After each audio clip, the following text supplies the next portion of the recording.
Ada banyak peristiwa yang sedang terjadi di dunia ponsel pintar saat ini.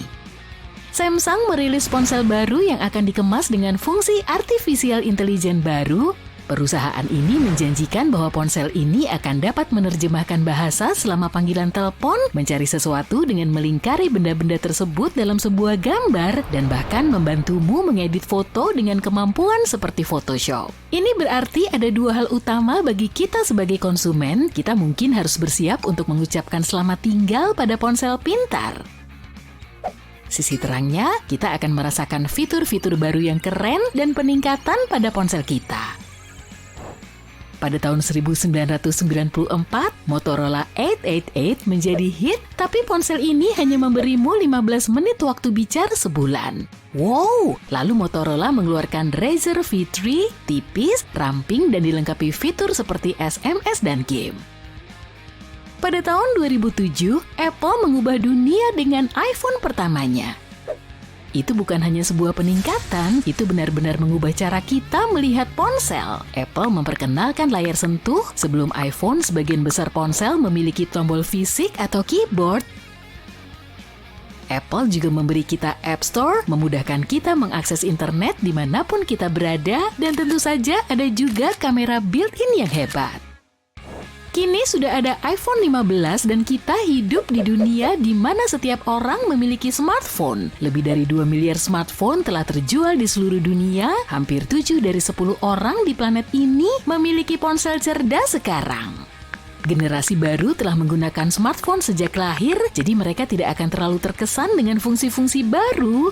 Dan mereka tidak akan berusaha keras untuk membeli semua model baru. Tentu saja model-model baru ini lebih cepat, lebih jernih, dan mengambil foto yang luar biasa. Tapi jika kita cermati lebih dekat, semuanya sangat mirip dalam penampilan dan cara kerjanya. Seperti kenyataan pahit ya. Itulah sebabnya kenapa smartphone mungkin akan ketinggalan zaman di masa depan. Kemajuan terus bergerak ke depan. Jika perusahaan ingin melakukan penjualan yang sukses, mereka membutuhkan sesuatu yang inovatif. Sekarang kita tidak hanya mencari cara untuk membuat layar lebih tajam atau koneksi lebih cepat. Kita mencari perubahan besar dan mendasar dalam cara kita menggunakan teknologi setiap hari. Kita punya dua pilihan, terus meningkatkan ponsel saat ini atau memperkenalkan sesuatu yang sama sekali baru ke pasar. Ada beberapa ide gila, beberapa acara TV telah menunjukkan ponsel transparan futuristik dengan tampilan hologram, tapi itu lebih merupakan ide fiksi ilmiah daripada tren nyata. Prioritas tertinggi adalah meningkatkan daya tahan baterai. Di sini baterai graphene menunjukkan banyak hal yang menjanjikan. Baterai ini dapat membuat ponsel bertahan selama seminggu penuh hanya dengan 1 kali pengisian daya. Graphene terdiri dari lapisan atom karbon super tipis yang tersusun dalam pola yang unik seperti sarang lebah. Struktur ini memberikan graphene sifat yang luar biasa, mengantarkan listrik dan panas dengan sangat baik, sangat fleksibel dan kuat, dan sangat ringan. Graphene dapat digunakan untuk membuat baterai supercharged. Baterai ini dapat menyimpan dan melepaskan energi dengan sangat cepat, yang berarti gadgetmu dapat terisi dalam sekejap. Perusahaan-perusahaan sudah meningkatkan baterai ponsel, tapi masalah utamanya adalah mencari cara untuk membuatnya dalam jumlah besar tanpa menghabiskan terlalu banyak uang untuk produksi. Kamera ponsel mengalami peningkatan yang luar biasa. Sekarang ada zoom 100K dan dapat mengambil gambar bulan dengan kualitas yang hampir seperti teleskop. Tapi masih banyak yang harus dilakukan pada kamera depan serta pemrosesan gambar dengan AI. Tahun 2010-an adalah era selfie, sepertinya udah lama banget ya. Kamera depan diperkenalkan ke pasar dan tiba-tiba smartphone tidak hanya untuk mengambil foto dunia di sekeliling kita, tapi juga untuk mengabadikan diri kita sendiri pada saat itu. Nah, tahun 2020-an ini mungkin menjadi era gambar AI. Beberapa tahun yang lalu, AI dan pembelajaran mesin masuk ke dalam pasar ponsel pintar. Ponsel mulai menggunakan AI untuk menyempurnakan pemrosesan foto, memperkenalkan fitur-fitur seperti mode potret, serta pemrosesan HDR yang lebih baik. Dan perusahaan tidak berencana untuk berhenti di sini. Dengan AI, smartphone sekarang dapat meningkatkan kualitas gambar, mengenali pemandangan dan objek, bahkan menstabilkan video yang goyah dalam waktu nyata. Dengan itu, bersama dengan munculnya VR dan pengambilan gambar 3D, masa depan fotografi smartphone terlihat sangat menarik. Secara umum, augmented reality dan kecerdasan buatan mungkin akan menjadi karakter utama di masa depan. Teknologi menjadi semakin imersif, perusahaan teknologi ingin memadukan hal-hal digital secara mulus dengan dunia nyata kita. Untuk melakukan hal itu, mereka mungkin misalnya mengganti layar ponsel kita dengan sesuatu yang lebih keren dan lebih interaktif. Beberapa perusahaan membayangkan kacamata pintar atau headset yang membuat teknologi menjadi tidak terlihat dengan mengintegrasikannya ke dalam lingkungan kita seperti Apple Vision Pro. AI menunjukkan banyak hal yang menjanjikan dan akan terus berkembang. Itu berarti smartphone pada akhirnya dapat berevolusi menjadi asisten digital yang membantu kita melakukan tugas-tugas seperti memesan makanan atau penerbangan. Ponsel biasa hanya melakukan hal-hal dasar seperti panggilan dan teks, tapi gadget yang didukung AI dapat melakukan lebih banyak hal. Gadget-gadget dapat menangani pesan, perintah suara, dan bahkan memberitahu kita hal-hal seperti berapa banyak kalori yang ada di dalam makanan. AI sudah bisa menghasilkan banyak teks dalam waktu singkat berkat alat yang keren seperti ChatGPT dari OpenAI. Dan setiap model baru GPT semakin lama semakin pintar. Tidak hanya secara tertulis, tapi juga di dunia nyata, AI terus berkembang. Di masa depan, AI akan dapat melakukan segalanya, mulai dari mengoreksi pose yogamu dengan webcam, hingga membantu pengacara meninjau kontrak dengan lebih cepat. Mungkin terdengar menakutkan, tapi para ahli AI mengatakan bahwa meskipun ada kekhawatiran tentang AI, kita tidak perlu panik akan hal itu. Para peneliti menerima pendekatan ini dengan hati-hati, dan secara realistis, AI masih sangat jauh untuk benar-benar menjadi sadar atau semacamnya. Sebaliknya, kita harus merangkul potensinya dan tidak membiarkan rasa takut menahan kita. Terdengar naif sih.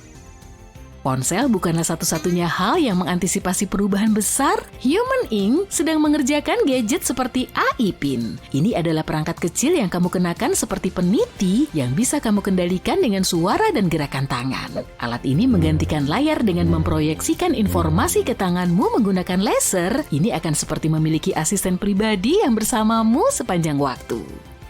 Tentu saja tidak semua orang setuju dengan ide tersebut. Itu berarti perangkat ini akan melacakmu setiap saat yang menimbulkan banyak masalah privasi. Para pengembang mencoba mengatasinya dengan membuat perangkat hanya mendengarkan ketika kamu menginginkannya dan memiliki sensor khusus untuk menjaga keamanan informasimu. Tapi hal ini masih membutuhkan banyak pekerjaan.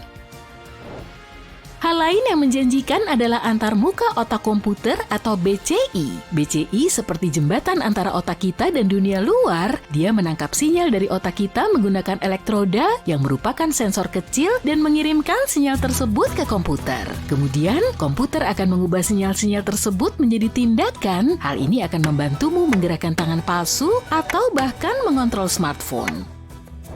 BCI digunakan untuk dua hal utama, membantu orang dengan kebutuhan medis dan membuat kehidupan sehari-hari menjadi lebih mudah. Dalam dunia medis, BCI dapat membantu orang yang mengalami kesulitan berkomunikasi atau bergerak, misalnya penderita ALS. Dalam kehidupan sehari-hari, BCI dapat membantu kita lebih fokus saat mengemudi, meningkatkan kemampuan belajar, atau mengontrol perangkat dengan pikiran, bukan dengan tangan. Namun untuk membuat BCI bekerja dengan sempurna tidaklah mudah. Salah satu tantangan besar adalah memastikan elektroda yang menangkap sinyal otak aman dan tahan lama. Beberapa dapat bertahan selama bertahun-tahun, tapi ada juga yang cepat rusak. Tantangan lainnya adalah membuat BCI menjadi nirkabel. Saat ini BCI membutuhkan kabel untuk terhubung ke komputer yang bisa sangat besar dan berisiko terinfeksi. Para peneliti sedang mengerjakan bahan yang lebih baik untuk memperbaiki semua masalah ini. Dan tentu saja masalah desainnya, mengenakan topi dengan kabel yang menjulur keluar di tempat umum akan terlihat konyol. Jadi kita juga harus mencari cara untuk membuat BCI lebih tersembunyi. Mungkin kita bisa membuatnya menjadi kacamata atau earphone. Selain itu, baik BCI maupun pengguna harus saling belajar satu sama lain. BCI belajar untuk memahami sinyal otak, sementara pengguna belajar bagaimana cara mengontrol BCI. Ini adalah proses pembelajaran yang berkelanjutan, sehingga perlu banyak penyempurnaan. Terlepas dari semua kemajuan ini, ada perdebatan tentang apakah kita telah mencapai puncak distraksi. Banyak anak muda yang menunjukkan tingkat konsentrasi yang semakin berkurang karena semua teknologi modern itu. Beberapa orang berpendapat bahwa kita mengurangi waktu di depan layar dan lebih banyak berhubungan dengan manusia lainnya. Kacamata pintar dapat menawarkan jalan tengah. Kacamata ini dapat mengalihkan perhatian sekaligus mengintegrasikan teknologi ke dalam kehidupan sehari-hari. Waktu akan menunjukkan apakah kita memutuskan untuk memprioritaskan hubungan antar manusia atau kenyamanan teknologi. Sepertinya sih aku pilih hubungan antar manusia aja deh. Kalau kamu?